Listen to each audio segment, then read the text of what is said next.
और सीधा चलेंगे उज्जैन, जहां पर मुख्यमंत्री डॉक्टर मोहन यादव पहुंचे हैं। उज्जैन वासियों को सौगात दे रहे हैं। आके देखते हैं क्या कुछ कह रहे हैं मोहन यादव। भारत माता की बोले अंगारसर महादेव की, क्षिप्रे महारानी की, आज के संत वृंद की। हमारे बीच आज की ये हमारी एक तरह से घाट के निर्माण की सभा भी है, लेकिन सच्चे अर्थों में धर्म सभा है। मैं आप सबका वंदन करता हूं, अभिनंदन करता हूं। सारे संत वृंद के लिए जोरदार अभिनंदन करें आप सब मिलकर के। माननीय अखाड़ा परिषद के महामंत्री जी श्रीमान हरिगिरी जी महाराज साहब, डॉक्टर रामेश्वर दास जी महाराज साहब, हमारे जूना अखाड़ा के अध्यक्ष जी, निरंजनी अखाड़ा के अध्यक्ष जी, निर्वाणी अखाड़े के अध्यक्ष जी, आनंद अखाड़ा, आह्वान अखाड़ा, अग्नि अखाड़ा, अटल अखाड़ा, बड़ा उदासीन, नया उदासीन, निर्मल अखाड़ा, दिगंबर अणी अखाड़ा, निर्वाणी अणी अखाड़ा, निर्मोही अणी अखाड़ा, सभी के माननीय अध्यक्ष जी सबका प्रणाम करता हूं। जोरदार अभिनंदन पूरे मंच का। इधर से जो अखाड़े में है वो भी, जो अखाड़े के साथ आशीर्वाद के साथ जुड़े, सबको मान के चलता हूं। सारे संत वृंद और मंच पर ही मौजूद हमारे जल संसाधन मंत्री जिन्होंने अपनी बात रखी, श्रीमान तुलसीराम जी। नाम ही कितना अच्छा है। भगवान को प्रसाद नहीं लगे जब तक तुलसी दल नहीं डले, तो हमारे लिए तो परमात्मा की दया है। तुलसी दल के बिना बात कैसे बन सकती। और गौतम ऋषि के नाम पर गौतम टेटवाल जी, जोरदार अभिनंदन करो मंत्री द्वय का।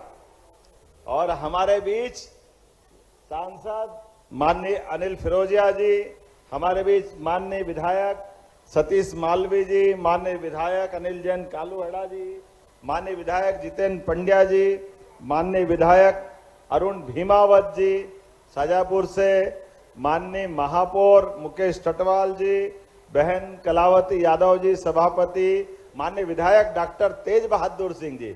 आपके डॉक्टर साहब उधर थोड़ा मैं माफी चाहूंगा।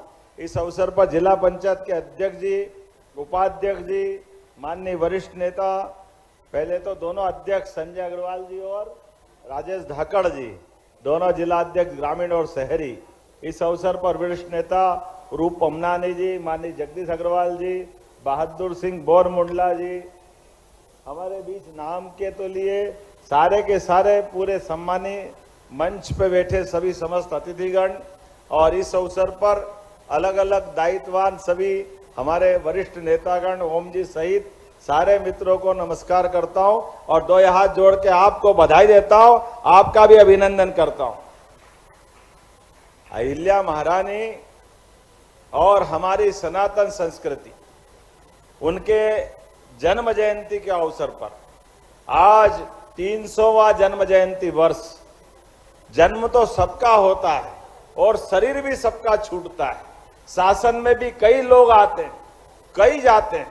अहिल्या महारानी के समय पे भी उनका जो शासन काल था, और उसी शासन काल में कितने बड़े बड़े राजा थे, कोई किसी से कम पड़ रहा था क्या? जाने क्या क्या उनके पास दायित्व रहा है। लेकिन समय पे पुण्य के कार्य जिससे हो जाए, ये खुद की इच्छा और परमात्मा का आशीर्वाद और संत वृंद की श्रद्धा होती है तो कोई देवी अहिल्या बनती है। बोले अहिल्या महारानी की। हमारे लिए क्या सौभाग्य का समय था। वो काल ही अजब था, वो काल ही गजब था। और कितना मिला जुला रूप है। एक राजा उज्जैन के महाजी सिंधिया, बोलिए महाजी महाराज की जय। महाजी महाराज अहिल्या जी के पहले मल्लावराव होलकर और महाजी और कुछ हद तक राणोजी महाराज, ये बाजीराव पेशवा ने होलकर और सिंधियाओं के लिए सूबेदारी देकर के मालवा का एक तरह से काल के समय में भाग्य पलटा। और भाग्य पलटने का परिणाम कैसा आया? भाग्य पलटते ही ये 1236 में सभी देवस्थान जो ध्वस्त हुए थे, इल्तुतमिश के आक्रमण के बाद गुलाम वंश का सेकंड शासक, उसने हमारे सारे देवस्थान नष्ट भ्रष्ट कर दिए। उज्जैन की आभा कीर्ति प्रसिद्धि जो हजारों हजार साल से थी वो नष्ट हुई, लेकिन समय ने पलटा करा। महाकाल ने काल का समय बदल दिया और इसलिए पहले महाकाल मुस्कुराए। ये जो वर्तमान का मंदिर हमको दिखता है, ये महाजी महाराज ने बाबा रामचंद्र शेंडवे जी के माध्यम से स्कंद पुराण के अवंती खंड के हिसाब से सारे देवस्थान, एक एक देवस्थान को पुनः उनका जीर्णोद्धार करते हुए उनके विकास के सारे काम के साथ आज जो भगवान के मंदिर हमको जगमगाते दिखाई देते हैं, ये हमारे उस काल का ये प्रताप है, बाबा महाकाल का और महाजी महाराज का। और उसी के तुरंत बाद मल्लाराव जी की बहू, सच्चे अर्थों में तो बेटी थी उनकी, एक आदर्श बहू, सास और ससुर जिस बहू को बेटी की जान से ज्यादा मानते थे, ये वो दौर है जो हमारे यहाँ बहनें बैठी है। ये उदाहरण बनता है, कई बार टीवी वाले, फिल्म वाले सास ससुर का संबंध बहू के साथ कितना उल्टा पुल्टा बताते हैं, क्या क्या बताते हैं, लेकिन हमारे यहाँ ऐसा है नहीं। कोई अपवाद छोड़ दो, गेहूं में कंकर तो हर जगह मिल जाते हैं, लेकिन इसका मतलब गेहूं होता है, कंकर को छान के बाहर निकाला जाता है, अपवाद होता है। लेकिन सच्चे अर्थों में अहिल्याबाई को जिस दिन से बहू बना के मल्हारराव जी लाए, वो बेटे से भी बढ़कर के अपनी बहू से प्रेम करते थे। जोरदार अभिनंदन करो अपने उस बहू बेटे के संबंध के लिए। और जैसे दोनों में होड़ लगती थी, सास की ज्यादा लाड़की बहू है या ससुर की है, दोनों इतना ध्यान रखते थे अपनी बहू का, और उनने नाम बदल दिया।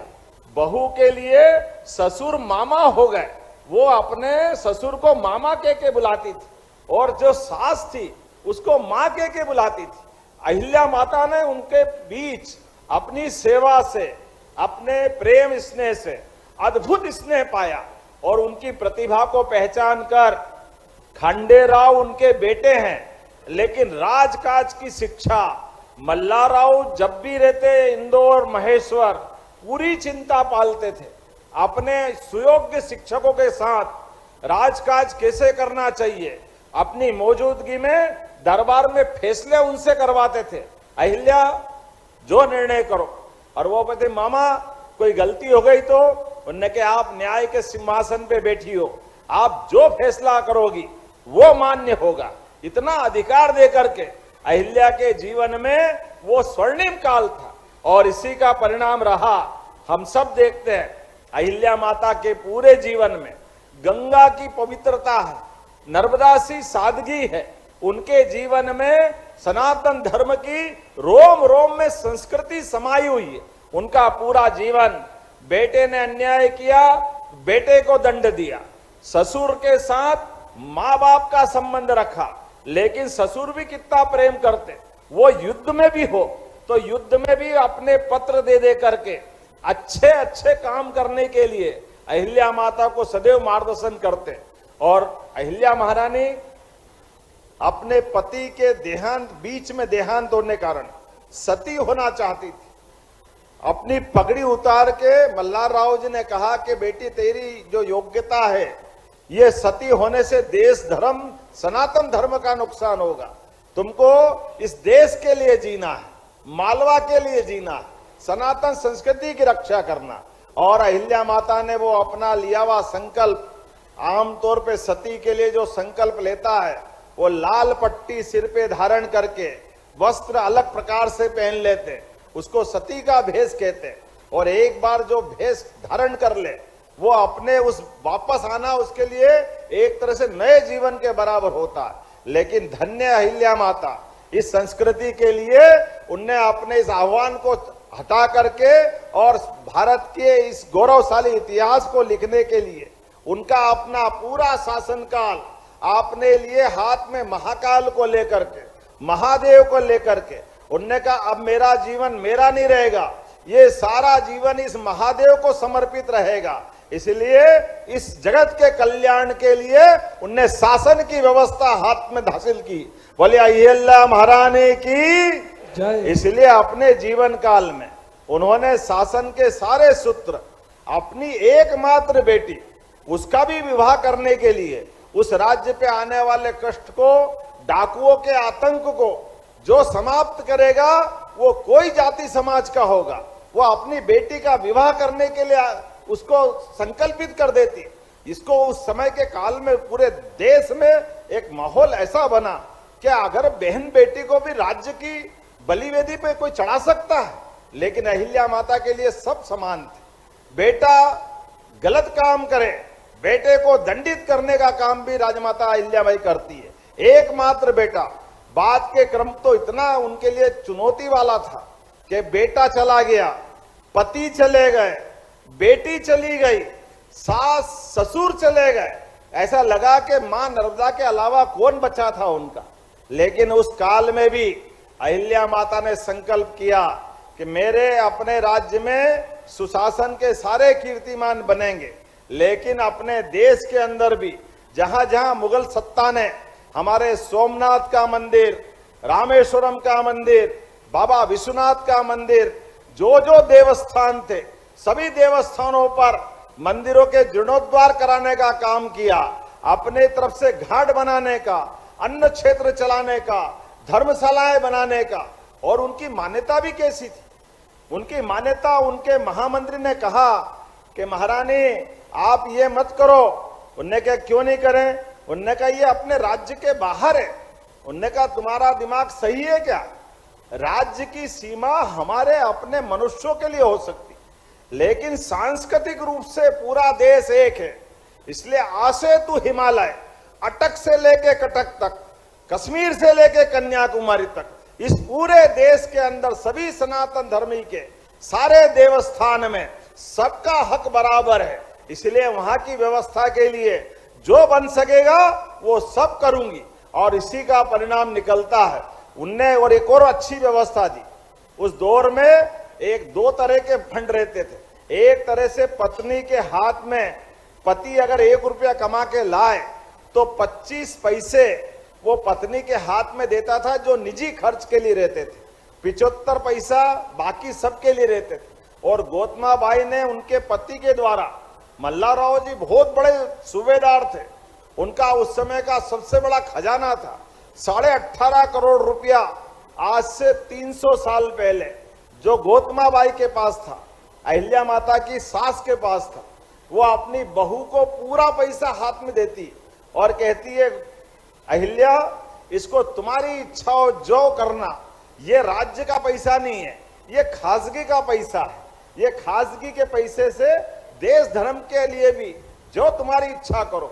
और अहिल्या माता भी इतनी शुद्ध जिंदगी से जीती थी, अपने राजकाज का पैसा राजकाज में और बाकी के पैसे से वो पूरे देश में और दुनिया के अंदर ऐसा माना जाता है किसी भी महिला के हाथ में इतना बड़ा पैसा नहीं था। लोगों का दिमाग खराब हो जाता, अच्छे अच्छे की नीयत फिसलती। एक बार बाजीराव के बाद वाले पेशवा के परिवार में से ही नीयत फिसली, लेकिन युक्ति बुद्धि से अहिल्या माता ने सबको निपटारा, सबका रास्ता बनाया और अपनी पवित्रता कायम रखी। आज के इस अवसर पर जब हम यहाँ घाट का शुभारंभ कर रहे हैं, महाराज ने कहा कि सिंहस्थ की शुरुआत हमारे यहाँ उज्जैन में हो गई। महाराज बिल्कुल सही बात है, लगभग 800 करोड़ से ज्यादा का तो ये हम भूमि पूजन कर रहे हैं। बोले छिपरे महारानी की जय। लेकिन केवल 800 करोड़ का घाट नहीं है, यहाँ छिपरा के जल में ये तो आनंद रहेगा ही, इसके अलावा भी आपको बताएंगे, तुलसीराम जी ने बताया अभी, जो इंदौर से आने वाला सारा गंदा पानी, उसके लिए भी आज अलग अलग 8 डैम का भूमि पूजन कर रहे हैं कि वो पानी भी साफ हो जाए। और उसके साफ होने के बाद भी वो अपने छिपरा में नहीं मिलेगा, वो यहाँ से 20 किलोमीटर दूर गंभीर नदी के डैम के नीचे सूखे वाले हिस्से में जाएगा। और हमारे लिए तो ये वाकई अद्भुत हुआ है। छिपरा जी का जहां से उद्गम है वहां कोई हिमालय जैसा बर्फ का पहाड़ नहीं है, कोई ग्लेशियर नहीं है, तो शुद्ध पानी कहां से आए?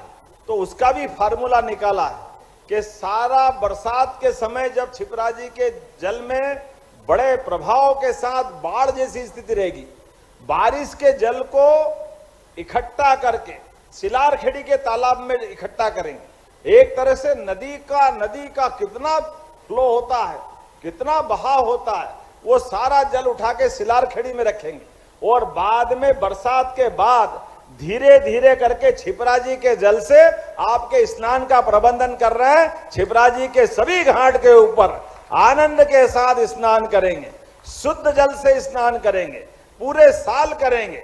और घाट बन रहे 30 किलोमीटर के।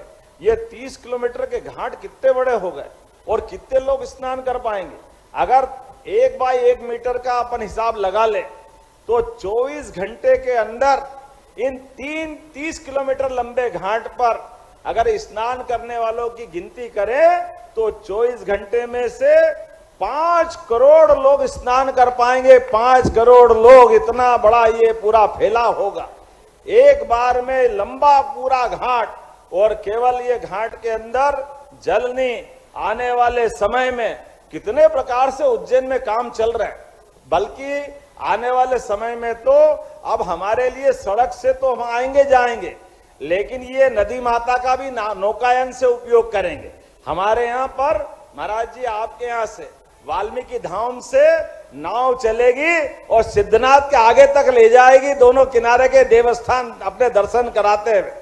एक नौका चलेगी शनि मंदिर के वहां से और सीधे गौघाट तक लाएगी, दूसरी नौका चलेगी अपने लाल पुल के यहाँ से तो रामघाट के पास छोटे पुल तक ले जाएगी। ये पूरा हमारे नदी के अंदर भी नौकाओं के माध्यम से भी आवागमन के आधार पर जो श्रद्धालु देवस्थान दर्शन करने जा सकेंगे वो सड़क मार्ग से भी जाए, लेकिन उससे आगे जाकर के हमने मेट्रो की व्यवस्था भी करी है, जिसके आधार पे इंदौर से भी मेट्रो ट्रेन उज्जैन तक आएगी। जोरदार अभिनंदन करो, ये योजना भी हमने मंजूर की। हमारे कई मार्गों पर एलिवेटेड रोड और हरिद्वार की तरह उज्जैन का भी हमारे संत वृंद के माध्यम से सभी अखाड़ों में आप अपने अपने अखाड़ों में परमानेंट निर्माण करो। ये प्रबंधन भी हम कर रहे हैं, ये सारी व्यवस्था का काम सरकार के माध्यम से वैधानिक रूप से करेंगे। अभी अवैध रूप से होते हैं, ये अवैध रूप से करना अच्छा नहीं, इसलिए सारे प्रबंधन के साथ सरकार विकास के सारे काम कर रही है।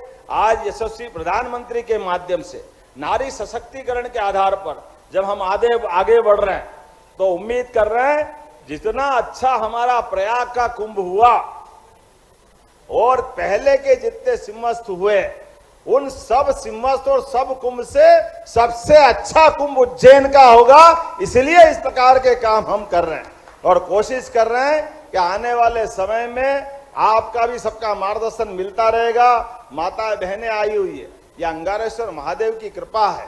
इधर हमारे बीच मंगलनाथ मुस्कुरा रहा है, हमारे लिए तो नदी माता भी, महाराज आपको इतना बताना चाहूंगा, ये हमारी नदी माता खासकर क्षिप्रा की जो धारा बह रही है, ये धारा भी अपने आप भगवान के सारे जो जिसकी जैसी मान्यता है उस रूप से उनको विराजित कर रही है। हमारे पास अगर त्रिवेणी के पास देखते हैं तो जहां हमारी क्षिप्रा जी की धारा की दिशा, अगर वहां से अपने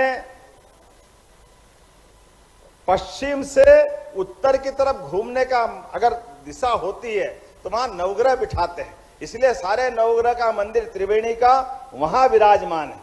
बाद में उत्तर की तरफ से जहां रामघाट में हमारे कुंभ मेले का स्नान होता है, जहां सात्विक पूजा होती है, और उससे आगे बढ़ो तो हमारी क्षिप्रा मैया अपने भरतरी घाट के यहाँ से, हमको मालूम है कि हमारे भरतरी जी का हमारे लिए उनका गोरक्षनाथ जी का मार्ग, उनका नाथ संप्रदाय की मान्यता अलग प्रकार की है। उनके देवस्थान के लिए वो नदी की विशेष धारा जो वहां से पूरब की तरफ पलटती है, तो गढ़कालिका के पीछे से लगा करके गंगा घाट तक गंगा की धारा भी हमारे लिए एक तरह से पूरब वाहिनी है। इसलिए पूरब वाहिनी पे ऊपर सभी हमारे कापालिक या अलग प्रकार की जो सात्विक के अलावा पूजा पद्धति होती है, इसलिए गढ़काल का, काल भैरव, विक्रांत भैरव, ये सब हमारे उस तरफ विराजमान है।